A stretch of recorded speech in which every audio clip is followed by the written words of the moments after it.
Hello everyone, आज के video lecture में आपका स्वागत है। मैं हूं नागेंद्र सर और आज का हमारा टॉपिक है जो कॉम्पिटिटिव एग्जामिनेशन के पॉइंट ऑफ व्यू से बहुत ही इंपॉर्टेंट है। रिफ्लेक्सिव प्रोनाउन का पैसिव वॉइस, बेयर इन्फिनेटिव का पैसिव वॉइस और लेट वाले सेंटेंस का पैसिव वॉइस। तो यदि अब तक आपने इस चैनल को सब्सक्राइब नहीं किया है तो मैं चाहूँगा इस चैनल को सब्सक्राइब कर दीजिए। बगल में घंटी का निशान होगा उसे भी टच कर दीजिए ताकि जो भी वीडियो अपलोड हो उनके नोटिफिकेशन आपके पास टाइम से टाइम पहुंचता रहे और आप उसे देख सकें। अब आइए देखते हैं, सबसे पहले हम रिफ्लेक्सिव प्रोनाउन का पैसिव वॉइस कैसे बनाते हैं। तो उससे पहले हम देखते हैं कि रिफ्लेक्सिव जो प्रोनाउन होता है उसका मतलब क्या होता है।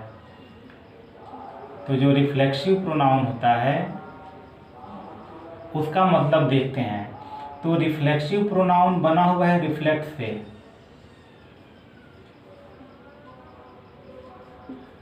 तो जो रिफ्लेक्ट होता है, रिफ्लेक्ट का मतलब होता है कम बैक, यानी परावर्तित हो जाना है। जहाँ गया वहीं फिर, यानी जहाँ से निकला वहीं वापस आ जाना।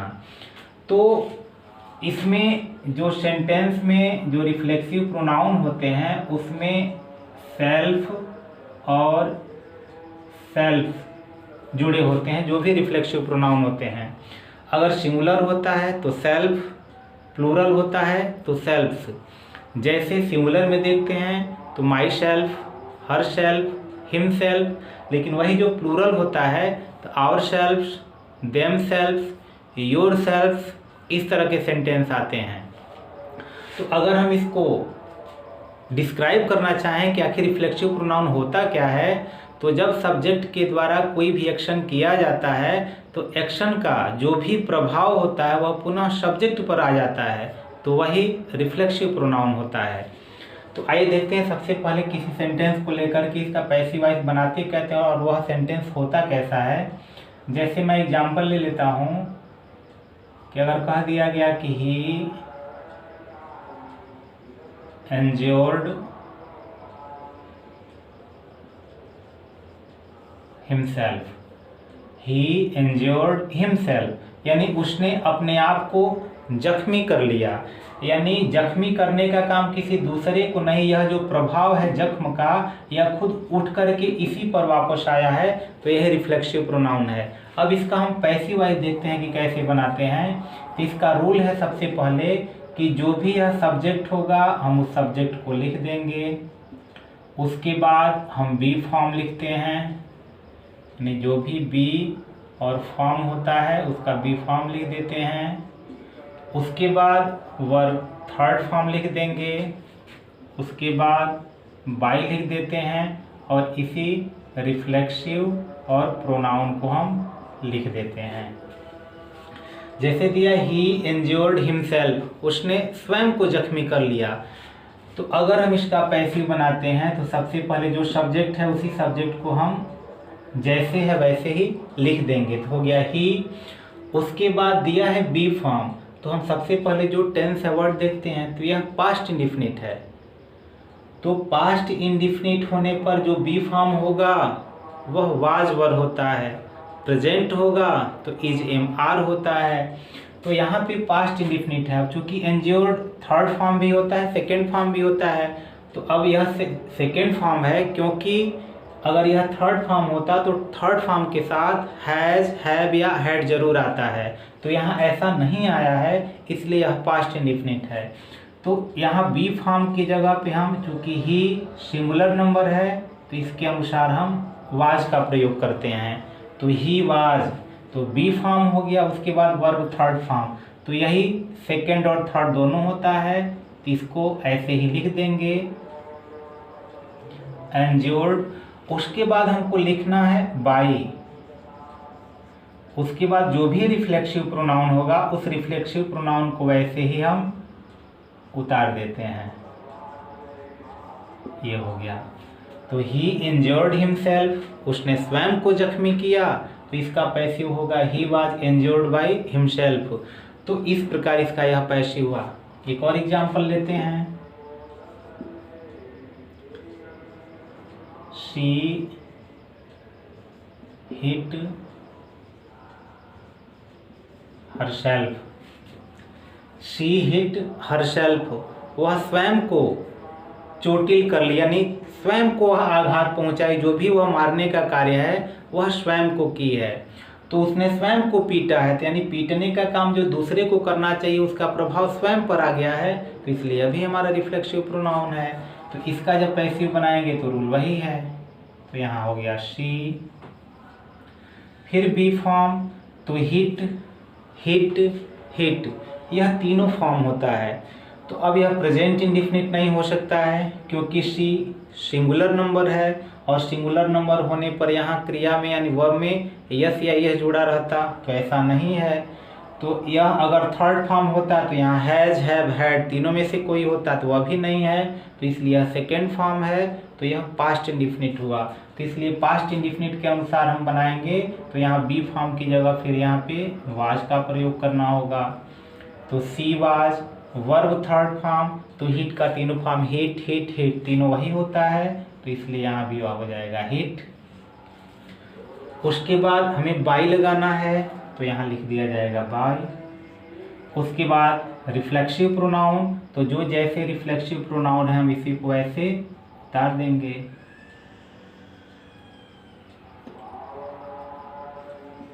ये हो गया। तो इस प्रकार हम इसका पैसिव वाइज बना लेते हैं, जो भी रिफ्लेक्सिव प्रोनाउन होता है उसका पैसिव ऐसे ही बन जाता है। अब कुछ बेयर इन्फिनिटिव के पैसिव वाइज को देखते हैं। तो सबसे पहले देखते हैं कि बेयर इन्फिनिटिव होते क्या हैं। तो जो बेयर इन्फिनिटिव होते हैं पहले उसका मतलब देखते हैं। तो जो बेयर होता है उस बेयर का मतलब होता है ओनली, यह बेयर का मतलब ओनली। अब इसमें कौन कौन से जो वर्ब हैं वह आते हैं, सबसे पहले उसको देखते हैं। तो इसमें आता है मेक, उसके बाद आ जाता है बिड, उसके बाद हो जाता है लेट, उसके बाद ऑब्जर्व, उसके बाद नोटिस, उसके बाद हो जाता है वॉच, उसके बाद लिख देते हैं behold,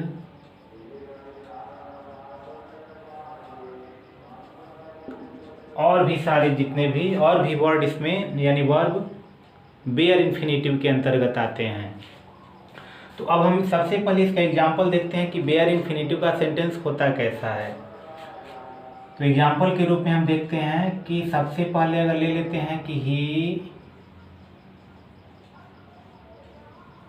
made me drink water, he made me drink water. तो इस प्रकार यह बेयर इन्फिनिटिव हुआ।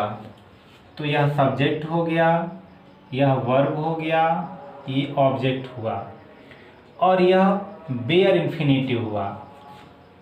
तो अब हम इसको पैसिव वॉइस में जब बदलेंगे तो सबसे पहले जो हमारा ऑब्जेक्ट होता है उस ऑब्जेक्ट को लिखते हैं।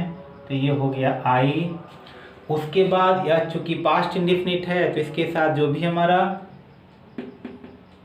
बी फॉर्म होता है उस बी फॉर्म को लिखते हैं। तो प्रेजेंट होने पर जो बी फॉर्म होता है इज एम आर, और पास्ट होने पर वाज वर्ब का प्रयोग करते हैं। तो यह जो सेंटेंस है यह पास्ट इंडेफिनिट है क्योंकि यह वर्ब का सेकेंड फॉर्म, अगर हैड लगा होता, हैज लगा होता, हैव लगा होता, इन तीनों में से कोई होता तब तो यह थर्ड फॉर्म में गिना जाता, लेकिन ऐसा कुछ नहीं है। तो सीधे यह वर्ब सेकेंड फॉर्म यानी पास्ट इंडेफिनिट है। तो इसका जो भी बी फॉर्म होगा वह वाज होगा क्योंकि आई के साथ वाज का प्रयोग करेंगे। तो यहाँ वाज हो गया, यानी ऑब्जेक्टिव केस को सब्जेक्टिव केस में बदले, इसके अनुसार जो हेल्पिंग वर्ब होता है यानी बी फॉर्म उसको लगाया गया। उसके बाद वर्ब थर्ड फॉर्म लगाया जाता है। तो वर्ब थर्ड फॉर्म है मेड, सेकेंड और थर्ड दोनों है। तो आई वाज मेड। उसके पश्चात अब हमको बेयर इन्फिनिटिव का प्रयोग करना है। तो इसका रूल हो जाएगा कि जो यानी ऑब्जेक्ट यानी जो हमारा ऑब्जेक्ट होता है उस ऑब्जेक्ट को ढूंढ करके ला करके सब्जेक्ट में परिवर्तित करते हैं। उसके बाद बी फॉर्म लिखेंगे, उसके बाद वर्ब थर्ड फॉर्म लिखते हैं, उसके बाद हमको टू लिखना होता है और जो बेयर इन्फिनिटिव होता है उसको लिखते हैं बेयर इन्फिनेटिव, और उसके बाद उसके साथ आने वाला नाउन भी हो जाता है, और उसके बाई और जो भी सब्जेक्टिव केस को ऑब्जेक्टिव केस में बदल करके लिखना होता है वह लिखते हैं। तो ये इसका रूल हुआ। तो आई यानी मी को बदला गया तो आई हो गया। अब यहाँ आई के साथ बी फॉर्म लगा तो वह वाज हुआ, मेड थर्ड फॉर्म लग गया। उसके बाद हमको टू और बेयर इन्फिनेटिव लगाना है, तो यहाँ लिख देंगे टू, और ड्रिंक जैसे है क्योंकि वर्ब फर्स्ट फॉर्म, क्योंकि इन्फिनेटिव के साथ हमेशा वर्ब फर्स्ट फॉर्म लगता है, तो इसलिए ड्रिंक जैसे वैसे लिख दिया जाएगा, और इसके साथ आने वाला जो भी नाउन है वह लिख दिया जाएगा। तो I was made to drink water, उसके बाद हमें बाई लगाना है, और उसके बाद इस सब्जेक्टिव केस को ऑब्जेक्टिव केस में बदलना है, तो बाई, और यहाँ ही है तो इस ही को यहाँ हम परिवर्तित करेंगे तो यह हो जाएगा हिम। तो आई वाज, तो यह आई यहाँ आ गया, वाज हो गया वर्ब थर्ड फॉर्म, उसके बाद bare infinity to drink water by him. इस प्रकार इसका पैसिव बना। एक और देखते हैं,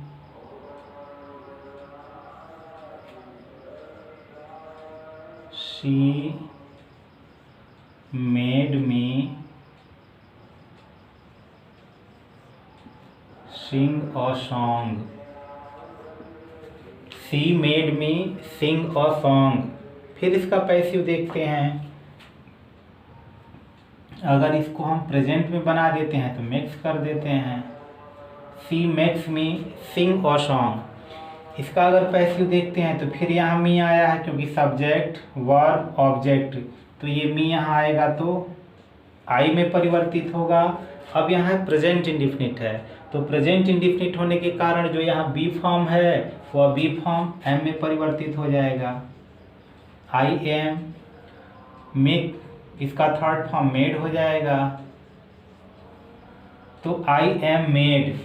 उसके पश्चात हमको वर्ब थर्ड फॉर्म के पश्चात यानी टू और बेयर इन्फिनेटिव लगाना है, तो यहाँ टू लग जाना है, और उसके बाद बेयर इन्फिनेटिव जैसे है उसके साथ नाउन आने के सहित इसको लिख देंगे, तो ये हो जाएगा सिंग और सॉन्ग। उसके बाद हमें बाई और इस सब्जेक्ट को उठा करके ऑब्जेक्टिव केस में बदल देना है, तो बाई और शी का ऑब्जेक्टिव केस हर। तो इस प्रकार यह इसकी पैसिव वॉइस आसानी से हम बना दिए। अब एक लेट का एग्जाम्पल देखते हैं जो बेयर इन्फिनेटिव के अंतर्गत आता है। जैसे दिया है कि he does not let me play football, he does not let me play football. अगर इसका पैसिव बनाना है तो जैसे बताया गया है कि जैसे ही लेट आएगा तो उसके साथ हम टू का प्रयोग नहीं करते हैं, तो ही डज नॉट ये लेट वर्ब हो गया। उसके बाद यहाँ पर मी, तो जैसे ही मी आया है यह सब्जेक्ट में परिवर्तित हो जाएगा, क्योंकि यह सब्जेक्ट और यह हेल्पिंग वर्ब और यह यानी हेल्पिंग वर्ब और यह मेन वर्ब, और उसके बाद यह ऑब्जेक्ट, तो ऑब्जेक्ट उठ करके सब्जेक्ट में परिवर्तित होगा। प्रेजेंट इंडिफिनिट होने के कारण यहाँ एम लगा देंगे। आई एम नेगेटिव सेंटेंस है तो नॉट लगा देंगे, तो आई एम नॉट। उसके बाद वर्ब थर्ड फॉर्म, तो लेट का थर्ड फॉर्म भी लेट ही होता है, यानी लेट लेट लेट तीनों फॉर्म लेट ही होता है, तो आई एम नॉट लेट। उसके बाद हमको लगा देना है जो हमारा बेयर इन्फिनेटिव है, तो उस बेयर इन्फिनेटिव तो चूंकि लेट है तो लेट के साथ टू का प्रयोग नहीं करेंगे। अब यहाँ सीधे प्ले लिख देंगे और फुटबॉल,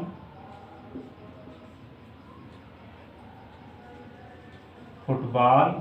उसके बाद बाई और इस सब्जेक्ट को उठा करके ऑब्जेक्टिव केस में परिवर्तित कर देंगे, तो वहाँ ही है तो ऑब्जेक्टिव केस हिम हो जाएगा। तो I am not let play football by him, ये इसकी पैसिव हुई। एक और एग्जाम्पल देखते हैं, शी हैज लेट मी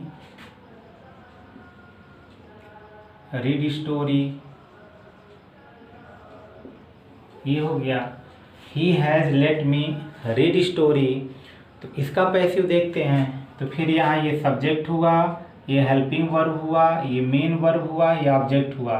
तो ऑब्जेक्ट उठेगा तो फिर यहाँ आई हो गया। अब चूंकि यहाँ हैज आया है तो यह भी बी फॉर्म का मतलब is am are was verb, और हैज हैव हैड यह भी आ सकता, क्योंकि यहाँ हैज आया है तो उसके अनुसार भी लगेगा। तो आई के साथ और जो प्लूरल नंबर होते हैं उनके साथ हम हैव का प्रयोग करते हैं, सिंगुलर नंबर होगा उसके साथ हैज का प्रयोग होगा, इसलिए आई के साथ यहाँ हैव का प्रयोग करेंगे।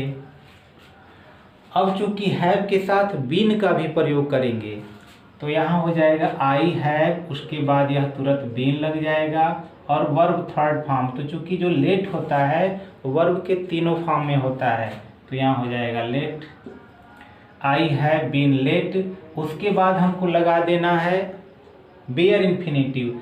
तो लेट के साथ हमको टू का प्रयोग नहीं करना है, क्योंकि यहाँ भी टू का प्रयोग नहीं तो यहाँ भी टू का प्रयोग नहीं होगा। तो यहाँ हो जाएगा जैसे रीड स्टोरी, और उसके बाद यहाँ बाई, और इस सब्जेक्ट को उठा करके ऑब्जेक्टिव केस में लिख दिया जाएगा। ये हो गया हर, यानी I have been let read story by her. तो यह इसकी पैसिव वॉइस यानी बेयर इन्फिनेटिव की पैसिव वॉइस हुई। तो अब लेट के पैसिव को देखते हैं कि लेट का पैसिव वॉइस कैसे बनता है। तो एग्जाम्पल देखते हैं। जैसे एग्जाम्पल में ले लेते हैं कि let us study our books, let's study our books. तो जैसा कि हम जानते हैं कि जो लेटस होता है वह सजेशन होता है, यानी यह लेटस हमेशा सजेस्ट करता है, सजेशन होता है। तो इसका जैसे ही पैसिव बनेगा तो यह सजेशन है, सुझाव दिया जा रहा है, तो इसको हम परिवर्तित कर देंगे it is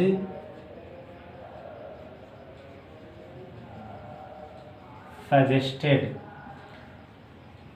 that, it is suggested that, ये हम सजेशन में करेंगे, और लेटस को हम वी शुड में परिवर्तित कर देंगे, वी शुड। यानी जैसे ही होगा इट इज सजेस्टेड दैट, और लेटस को वी शुड में, जिस प्रकार नरेशन में परिवर्तित करते हैं, तो वी शुड, उसके बाद जो बचा हुआ है उसको लिख देते हैं स्टडी आवर बुक्स। यानी लेटेस्ट सजेशन है तो it is suggested that we should study our books.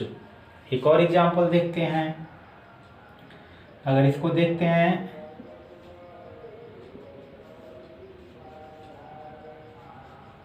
Late us do our work, let us do our work. तो इसका भी फिर यहाँ पे लेट अस है, तो यह सजेशन है, तो इस सजेशन को इंगित कर रहा है, तो इसलिए यहाँ पर फिर इट इज सजेस्टेड, उसके बाद दैट से जोड़ दिया जाएगा।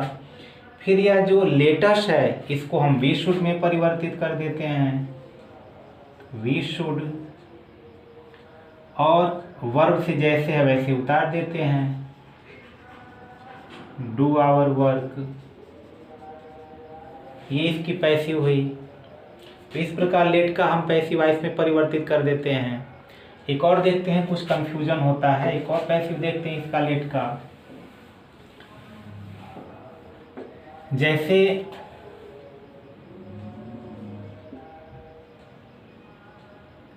लेट हिम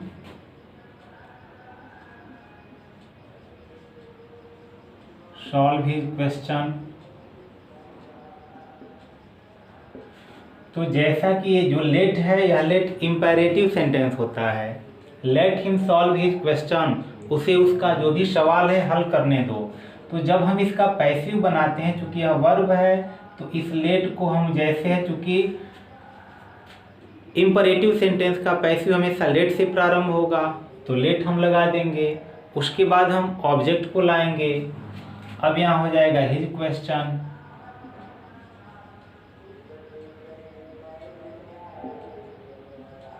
बी, उसके बाद यहाँ हो जाएगा सॉल्व्ड, उसके बाद हो जाएगा बाई, और यहाँ हो जाएगा हिम, यानी let his question be solved by him. तो इस प्रकार से भी जो भी कॉम्पिटिटिव एग्जामिनेशन होते हैं उसमें पूछे जाते हैं और बहुत सारे मिस्टेक्स होते हैं। तो आशा करते हैं वीडियो आपको समझ में आया होगा। अगर समझ में आया होगा तो निश्चित रूप से आप शेयर करें, लाइक करें। फिर मिलते हैं किसी अन्य वीडियो के साथ, तब तक के लिए धन्यवाद।